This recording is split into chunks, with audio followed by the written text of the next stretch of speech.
रामपुर गांव अपनी सादगी और मिलनसार लोगों के लिए बहुत मशहूर था। यहाँ के लोग खाने के बड़े शौकीन थे। गली गली में तरह तरह के ठेले लगे रहते। पानी पूरी वाला, बिरयानी वाला, एग करी वाला, मटन करी वाला और भी न जाने क्या क्या।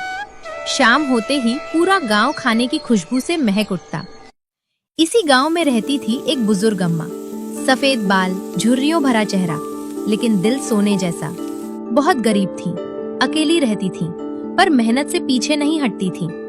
उनके पास थोड़ी सी जमीन थी, जहां वो अपने हाथों से हरी हरी सब्जियां उगाती थी। रोज सुबह सब्जियां तोड़कर गांव में जाकर बैठती और बेचती। एक दिन अम्मा बाजार में अपनी टोकरी रखकर बैठी थी कि तभी एक औरत उनके पास आई। अम्मा, कल जो आपने टमाटर दिए थे ना, उफ क्या बात थी। मीठे खट्टे और उनकी चटनी तो ऐसी बनी कि घर वाले उंगलियां चाटते रह गए। अरे बेटा, वो टमाटर थोड़े खास थे, घर के बने कंपोस्ट खाद में उगाए थे। दिन भर में जितनी सब्जियां बिक पाती अम्मा बेच देती। बाकी बची हुई सब्जियां वो गांव की भैंसों को खिला देती। उसी समय गांव का एक आदमी उनके पास आया। अम्मा, एक बात पूछूं? हाँ बेटा, पूछो। आप ये बची हुई सब्जियां भैंसों को क्यों खिलाती हो? कल भी तो बेच सकती थी, कुछ पैसे मिल जाते। नहीं बेटा, कल तक ये सब्जियां सूख जाएंगी। मैं खराब सब्जियां किसी को नहीं बेचूंगी। तो अम्मा, ये सब्जियां गांव के ढाबे वाले को कम दाम में बेच दिया करो। आपको भी फायदा होगा और ढाबे वाले को भी। इतना कहकर वो चला गया। अम्मा घर पहुंची तो मन ही मन सोचने लगी। सही तो कह रहा था लड़का। अगर मैं बची सब्जियां ढाबे पर बेच दूं, भले कम दाम में, पर कुछ तो कमाई होगी। क्यों ना कल से यही करूं? उन्होंने तय कर लिया कि कल से बची सब्जियां ढाबे पर बेचेंगी और इस तरह अम्मा की जिंदगी में एक छोटा सा नया रास्ता खुलने वाला था। रामपुर गांव में एक और मेहनती नौजवान रहता था। उसका नाम था सूरज। वो गांव के ही मुखिया के बिरयानी के ठेले पर काम करता था। सूरज के हाथ की बिरयानी पूरे गांव में मशहूर थी। लोग दूर दूर से खाने आते थे। उस दिन सूरज ठेले के पास खड़ा होकर बड़े ध्यान से बिरयानी पका रहा था। तभी अचानक मुखिया जी तेज कदमों से आए और कठोर स्वर में बोले, अरे सूरज, ये बिरयानी खत्म होते ही घर आ जाना, कुछ काम है तुम्हारे लिए। मगर मुखिया जी, बिरयानी खत्म होते होते रात हो जाती है, फिर मैं बहुत थक जाता हूँ। मुखिया जी का चेहरा गुस्से से लाल हो गया। तो क्या हुआ?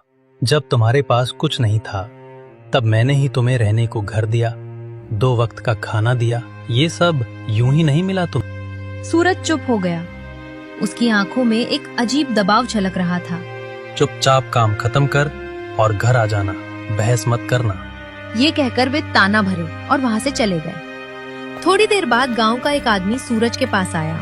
अरे सूरज, बुरा मत मानना, पर ये मुखिया जी के पास काम करना छोड़ दे। तू इतनी बढ़िया बिरयानी बनाता है, अपना खुद का ठेला खोल भाई, खूब चलेगा। नहीं भैया, ऐसा नहीं कर सकता। मेरी बहुत कीमती चीज मुखिया जी के पास है। जब तक वो नहीं मिल जाती, मैं कहीं नहीं जा सकता। वह आदमी हैरान हो गया। ऐसी क्या चीज है भाई जो तू मुफ्त में इतना काम करता रहता है? तुम नहीं समझोगे, रहने दो। लेकिन एक दिन मैं वो चीज वापस ले आऊंगा। फिर मुखिया जी के पास काम नहीं करूंगा। ये कहकर सूरज वापस अपने ठेले की ओर चला गया। उसके कदम भारी थे, लेकिन आंखों में जिद चमक रही थी।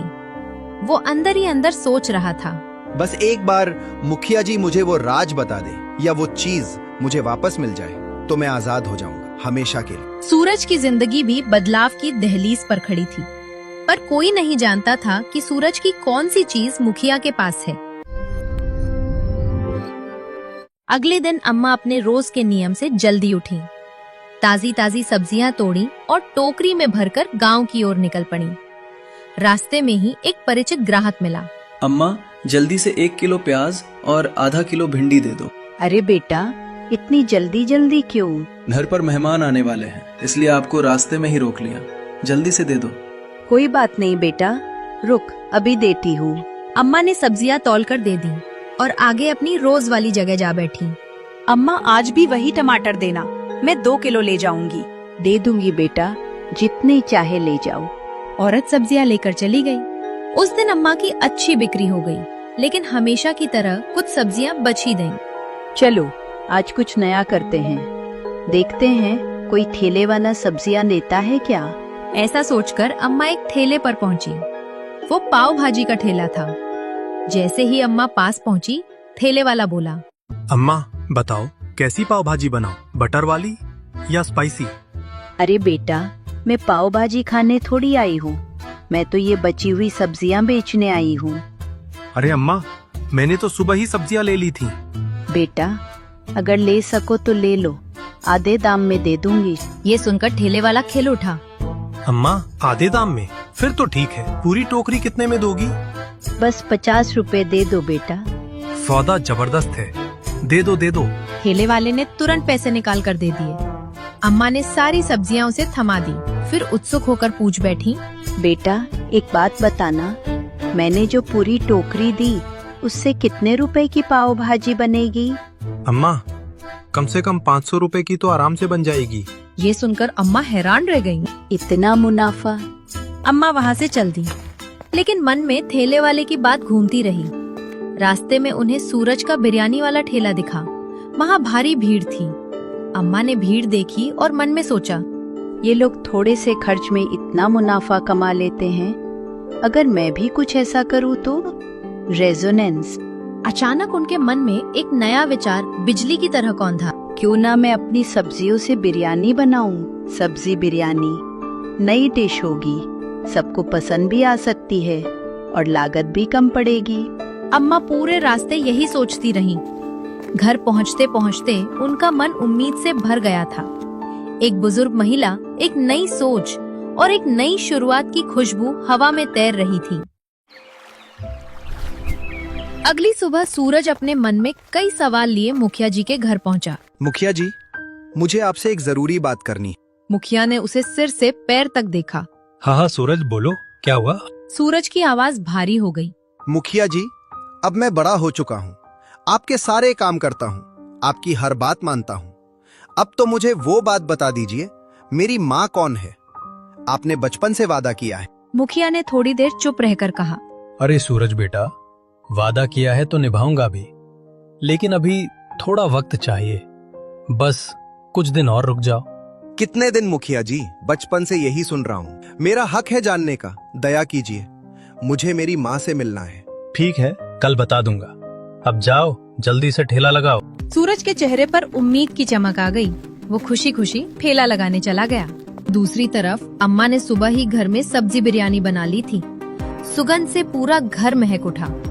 वो बड़ा सा पतीला लेकर गांव में एक जगह बैठ गई और जोर से पुकारने लगी, आओ आओ, स्वादिष्ट सब्जी बिरयानी, ताजा और सस्ती, आओ आओ जल्दी आओ। इसी बीच सूरज उधर से गुजर रहा था। उसने आवाज सुनी और अम्मा के पास पहुंचा। अरे अम्मा, ये कैसी बिरयानी बेच रही हो तुम? अरे बेटा, ये अनोखी बिरयानी है, सब्जियों से बनी हुई, चखोगे क्या? नहीं नहीं, रहने दो, मुझे खुद भी अपना चिकन बिरयानी का ठेला शुरू करना है, मैं चलता हूँ। वो बिना चखे वहाँ से चला गया। सूरज ने अपना ठेला शुरू किया, पर आधा घंटा बीत गया, फिर 1 घंटा, फिर 1.5 घंटा, कोई ग्राहक नहीं आया। आज ऐसा क्यों हो रहा है? अब तक तो आधा पतीला खत्म हो जाता था। तभी उसका एक पुराना ग्राहक वहाँ से गुजरा। अरे भाई, आज बिरयानी खाने नहीं आए? अरे सूरज, उधर एक बूढ़ी अम्मा सब्जी बिरयानी बेच रही है, बहुत स्वादिष्ट है और दाम भी कम। सब लोग वहीं जा रहे हैं, मैं भी वहीं खाकर आ रहा हूँ। ये सुनते ही सूरज के भीतर आग भड़क उठी। इस बुढ़िया ने तो मेरा धंधा ही चौपट कर दिया।